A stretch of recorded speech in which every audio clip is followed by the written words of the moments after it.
We've all have encounters that keep us awake at night. I'd like to talk to you about how dealing with past experiences that resulted in resentment can help you have a peace of mind, a clear conscience, and sustain healthier relationships. Now, we've all had encounters that left us feeling hurt or sad that resulted in resentment. I found a way to deal with this resentment, and coincidentally enough, using the same methods, I was able to rid myself of any guilt or shame that I was feeling. Anytime I've held resentments against the people that I care about, it ends up straining the relationship and really just making me feel isolated. I found that when I deal with these emotions, it ends up being so much better for me and my interpersonal relationships. The purpose of this speech is to talk about why dealing with resentments is so crucial by explaining what a resentment is, how it is detrimental to hold the resentments, how to deal with them, and the outcome of facing them. So, what is a resentment?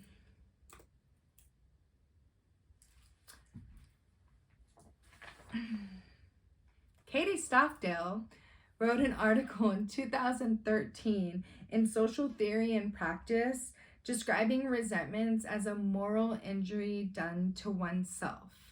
So, that can be something that happened recently, something that someone said or did that just doesn't sit right with you.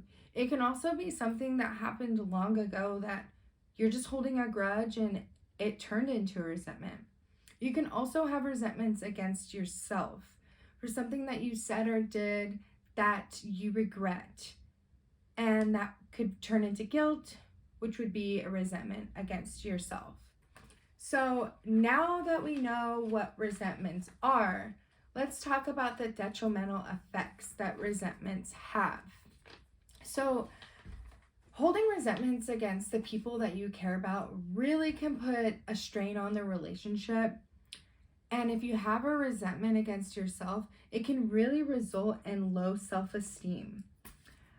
But that is not the only effect that holding resentments can have.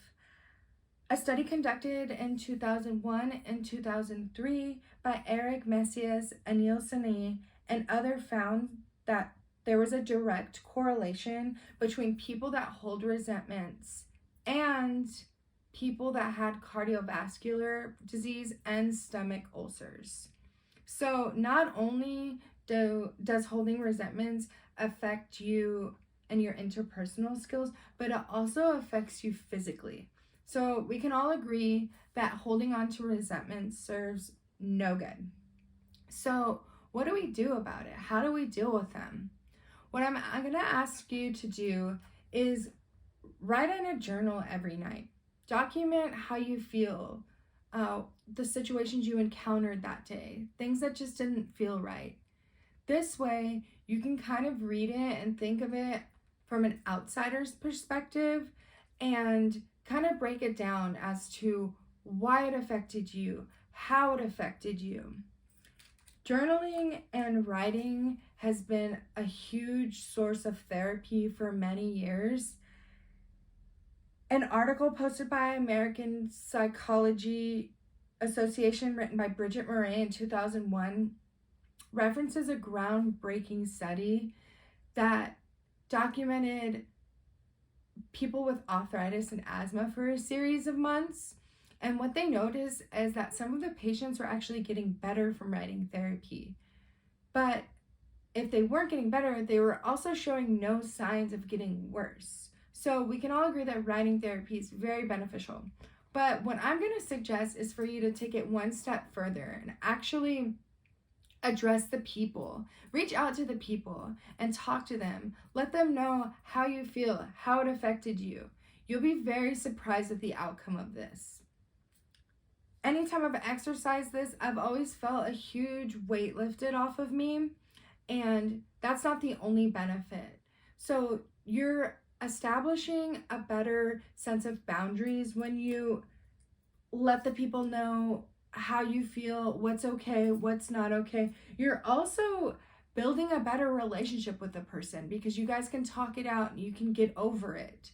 Also, peace of mind. So, Michael Wenzel and Tyler G. Akamoto wrote an article in 2009 that suggested that forgiveness actually gives a sense of justice, and it also lessens the will to get revenge and reduced feelings of hostile emotions. So it's really good to forgive and forget and just get past it and not hold on to it.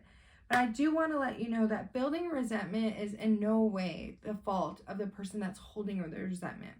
There are valid reasons sometimes why you feel angry or hurt.